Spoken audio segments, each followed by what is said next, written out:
Good morning, everyone. Let me first extend my gratitude to DTI and the PhilDev for this opportunity for us to share our programs for startups. So I will be covering the DOST Startup Development Program, which covers different programs specifically for startups and the startup enabler. So I am Engineer Edward Palapigo. I'm from the Technology Transfer Division of the next slide, please, of the Philippine Council for Industry, Energy and Emerging Technology Research and Development, or PCIEERD. We're one of the three sectoral planning councils of the Department of Science and Technology. So next slide, please. So what we do is we provide support. We are a funding agency, so we give money to support for research and development. That also includes human resource and institution development, S&T information dissemination and promotion, support for technology transfer and commercialization, and lastly, policy development and advocacy. So next slide, please. So this is the DOST program framework. We covered different stages of development, even from idea stage up to expansion. So the ones you see in blue are the programs that we provide for researchers or innovators. The ones in red are those programs for startups or SMEs. And the ones in yellow are programs that cater to both. So we provide support from idea to proof of concept to prototype or to product, product to market, and then market to expansion. So I will be discussing some of these programs. Like I mentioned earlier, Technicom program is part of these programs that cater to both researchers, innovators, and startups. So next slide, please. All right, so the DOST Startup Development Program, this is in light also of the Innovative Startup Act, which was signed last April 2019. So DOST being one of the three agencies or one of the three host agencies to implement programs under the Innovative Startup Act. So our mission is to build an integrated, inclusive, and sustainable Philippine startup ecosystem. So these are our major programs. We have two for the startups, meaning to say we provide direct grants and support to startups. And we also have funding opportunities for startup enablers. So in a nutshell or in summary, these are our programs for the startup and the startup enabler. So let me go over this and provide you more information. So let me start with the DOST Startup Grant Fund Program. So the Startup Grant Fund Program is a program to provide support for startups for them to be able to overcome their R&D roadblocks. So R&D meaning research and development. R&D is very expensive for startups, and we really want to address that and provide support for these startups. It also aims to strengthen their intellectual property, to establish initial market traction, to refine their business model, and to prepare business continuity plan. So next slide, please. So since we launched the new Startup Grant Fund Program, I think in 2020, we already had 3 cycles. So just to give you a recap, we have received a total of 120 proposals from different startups, of which we only approved 27. So medyo mababa yung passing rate, roughly around 20%, for a total funding of 89 million. So just to give you a summary, in 2021, we had approved 21 proposals for a total of 67.5 million. And for our first cycle this year, mas bumaba yung number of startups that we have funded. We only received 38 and we only approved 6 proposals for funding for a total amount of 21.5 million. So next slide, please. So other than DOST-PCIEERD, the Council for Industry, our sister councils, we also have the Council for Agriculture, which of course is focused on agriculture. The other council is the Council for Health. They too have their own Startup Grant Fund program. So all 3 councils have their own Startup Grant Fund program. So all in all, the 3 councils have already supported or provide funding support to a total of 48 startups. So that brings us to a total of around 168 million in funding for these 48 startups, including the 9 startups or social enterprises approved under our WH-wise program, which I will also be explaining to you in a little while. So next slide po. Ayan, so for this year, since we have a limited budget, so we cannot really provide support as much as possible. We really want to provide support to more startups, but unfortunately, we have limitations on the budget. So that's why we have to come up with certain priority areas that we need to focus to. So for this year, our theme is powering startups to thrive in the next normal. We have 5 priority areas for 2022. It used to be 6 when we opened this in 2021, including the supply chain and logistics. There are a lot of supply chain and logistics startups that submitted during our first batch. But since we have already approved 11, so actually out of the 27, 11 of that, or roughly around 40% of that, are supply chain and logistics. So we actually decided to siguro park muna the supply chain and logistics.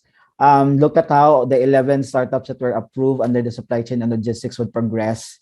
So inalis muna namin siya under this priority area. So we stick muna with the 5. So that includes the sustainable industries, education and learning, remote work productivity, content and talent development, and then the industry data-driven solutions. I was actually browsing the list of participants, and I saw several of you have applied for the Startup Grant Fund program. I even saw Dr. Palaganas. He's actually one of our pioneers. Even before the Startup Grant Fund program, Dr. Palaganas, or Nanotronics Incorporated, was one of our pioneer grantees way back in 2018. So we have already provided support to startups since 2018 pa, even before the Innovative Startup Act was signed.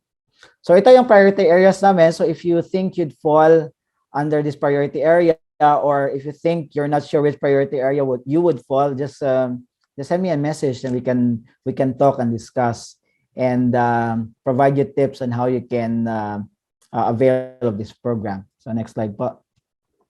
So I would like to emphasize that the Startup Grant Fund program is a R&D funding. So we don't provide funding for operations. We don't provide funding for capitalization. So it's purely research and development. So we provide support on developing a minimum viable product for startups and startup teams. So the output of this assistance is a marketable and validated product or service. So we are providing a maximum amount of 5 million pesos. So not bad, diba? It's a grant, so you don't have to pay anything in return. So next slide, please. So ito lang yung basic qualifications namin. Again, due to limited budget, we also have to be strict with our qualifications and requirements. We're also accountable with commission and audit, so that's why we have to come up with this set of qualifications. One is that a startup must be legally registered with the DTI or SEC for a minimum of 1 year to a maximum of 7 years. So kaya yan nakapula because it used to be 3 years, but we realized that there are a lot of startups that are way beyond 5 years that are still applying for the grant, needing funding, hindi pa na-establish yung kanilang business model. So that's why we decided to extend it up to 7 years. You would ask, bakit kaya minimum of 1 year? This is non-negotiable because meron kasi ibang mga bogus na when they learn that there's a grant from DOST or any government agencies, nagre-register sila sa DTI kasi DTI madali lang naman. And then mag-register sila sa DTI, they apply for the grant, and then tatakbo na sila. So so we really want to avoid that. We just want to make sure that the startup is legally registered for a year, meaning to say they've been operating for a year already. Hindi sila bogus. They did not register just for the purpose of asking for the grant. So para just to make sure that we're getting the startups so that are actually legally registered with the DTI or the SEC. Of course, has legal personality to issue official receipt, have an early stage prototype or proof of concept. So dapat may prototype na or may proof of concept. We don't accept ideas because this is just a 1 year funding. So at the end of 1 year, our metric is that the technology is already market ready. Has demonstrated capability to conduct research and development and differentiate research from the regular business operations. And same with the requirement of the NDC earlier, must not have any pending administrative or criminal case. involving financial transactions or must not have been previously found guilty or convicted with finality in cases of similar nature. So we also do due diligence now. So that's why we are able to check also the background of the startups are applying. So next slide po. So submission mechanics. So we actually have already started or we already opened our call for our cycle 2 for 2022. So we acknowledge that startups are not really familiar with writing research and development proposals because you guys are very much familiar with writing pitch decks, business plan. So writing R&D is something new to you. So as an intervention, we've been very lenient, been medyo spoon feeding kami sa startups, binibaby namin sila. So instead of submitting a full-blown proposal, which is kinda long, mahaba, madaming sinusulat. So our first requirement lang muna is for you to come up with a capsule proposal lang, a concept proposal.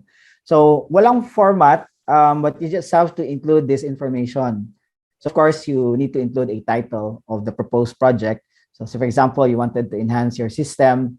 Duration is strictly 1 year. We don't fund beyond 1 year. Include a description of your startup and the founders. That's for us to be able to understand ano yung hugot nyo, saan kayo nagsimula, and then ano yung vision ng founders and the team. So next slide. And then also include a description of the product and value proposition. Of course, you know this very well. You already have this. Background of the technology and the development. How did the startup evolve? When was the first prototype? If you can describe it, the better. The first test and the first sale, if applicable.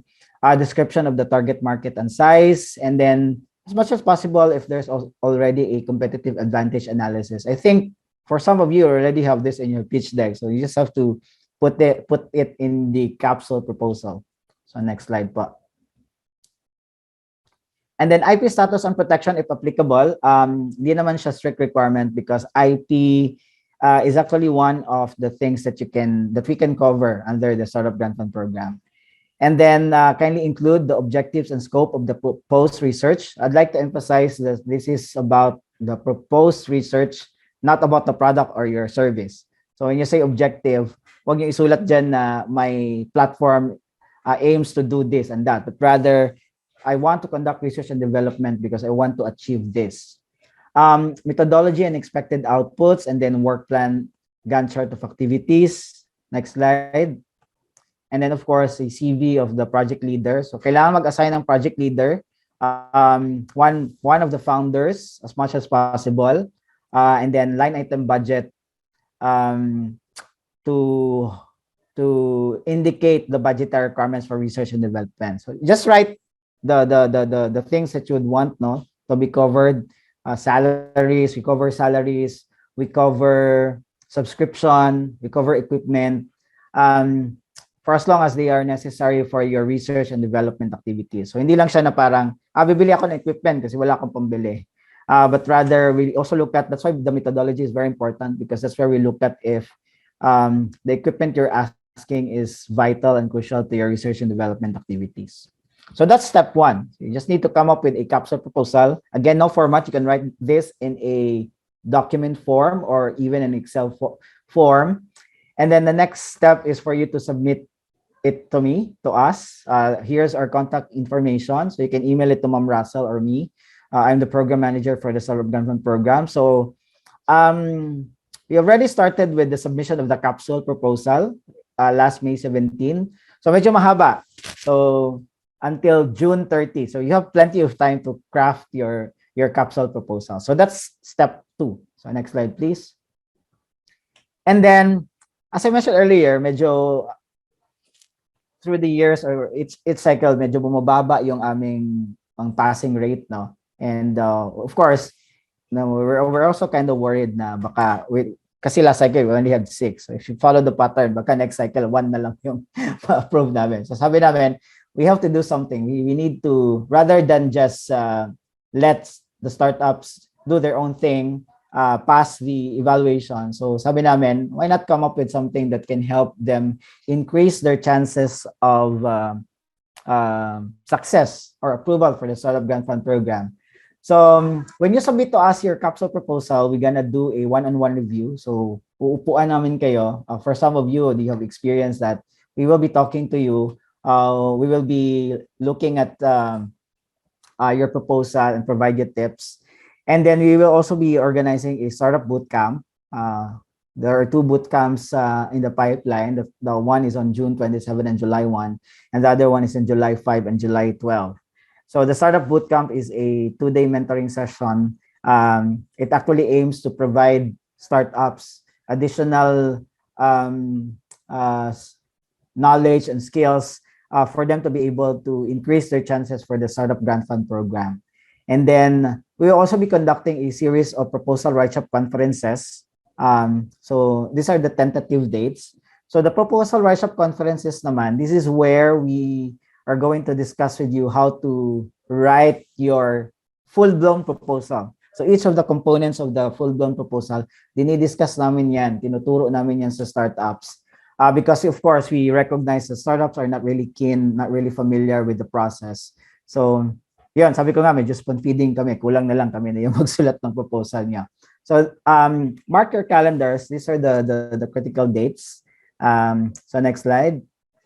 And then after you have submitted your capsule proposal, so nag-usap na tayo, tingin namin this as a chance, then that's the time we're gonna ask you to submit a full-blown proposal. So the full-blown proposal will be submitted via the DPMIS. So we have the DOST Project Management and Information System. So the opening of the DPMIS will commence on June 16 until July 15. So 1 month din yung submission ng full-blown proposal. So kanina it was capsule proposal, just for you to write your first draft of proposal. This one is the capsule proposal. So ito na yung pinaka-final proposal that you need to submit to us. So that's why marami kaming preparatory activities just to make sure that naturuan namin kayo paano gumawa ng full-blown proposals, naturuan namin kayo how to improve your full-blown proposals. Kasi once you submit your full-blown proposals, medyo touch move na yan. You cannot go back. So we will evaluate you or your proposal based on the final submitted full-blown proposal. So that's why, ayun, sabi ko nga, madami kaming preparatory activities for the startups just to really make sure that maayos yung mga proposals na nakakarating sa amin. So it's a win-win solution for both of us. So ito yung critical dates. Take a screenshot of this. I think I have five more minutes to cover my remaining slides. Ayan. And then we have another program. Earlier, I've discussed about the Startup Grant Fund program. Very quickly lang. Ito naman, if the Startup Grant Fund program caters to different startups, ito naman is very specific. So we have the Women Helping Women Innovating Social Enterprise program. So dalawa yung components ito. We have a customized incubation program for women-led social enterprises. And then we also provide support through funding to women-led social enterprises. So our mission is to have 10 women-led entrepreneurs yearly. So next slide. So we opened this last year. So we actually had 30 proposals received. Unfortunately, as much as we wanted to approve 10, we only approved 9. So this year, ang target namin, kasi kulang kami ng isa last year, we have decided to to provide grants to 11 para lang mabuo namin yung 10. Yeah, Empath is here. Thanks, Rich. She's one of the grantees of the Women Helping Women. Next slide. So who can apply? So this is for enterprise led by a woman, of course, because this is a Women Helping Women. Of course, a social enterprise that directly help the community. Yung sa startup grant kanina, yung difference is kailangan may tech ka. This one naman pwedeng wala kang tech, but you need a specific technology, and then there's a clear benefit to the community. So again, 11 yung target namin. So same as a startup grant, this is also an R&D grant. Hindi rin siya for capitalization, hindi rin siya for operations. So 5 million din yung aming maximum cap. Yan, 5 minutes na, okay. So same set of requirements, registration pa rin, 1 year minimum up to 7 years. Again, ideas or concepts are not allowed. So next slide. So hindi ko na rin to i-discuss kasi same lang din. You just need to submit a full-blown capsule proposal first. Balik ka nga doon sa previous slide. I think you just have to, yung difference lang with the startup grant is you just have to put emphasis on the social enterprise component, which is wala doon kanina sa startup grant fund program. So next slide. So sige lang, same lang din, same set of requirements. And then of course, the social benefits, no? So kindly prepare a capsule proposal, same with the one I discussed earlier, but more emphasis on the social enterprise component. Sino yung community that you're helping, and then ano yung technology that you will need or you would require assistance. So ito yung contact information. Just email them, or even pag may mga queries pa kayo, just email this contact information provided on your screen. So next slide. So actually same lang din kami ng timeline. Next. So next slide. Ayan, so take a screenshot of this.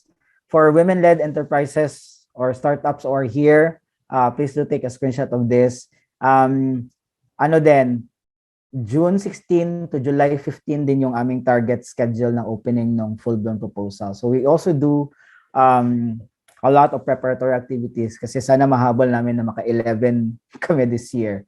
So with that, kung 11 yon, sana at least maka-30 rin kami. So these are our contact information for the startup grant and the WH-WISE program.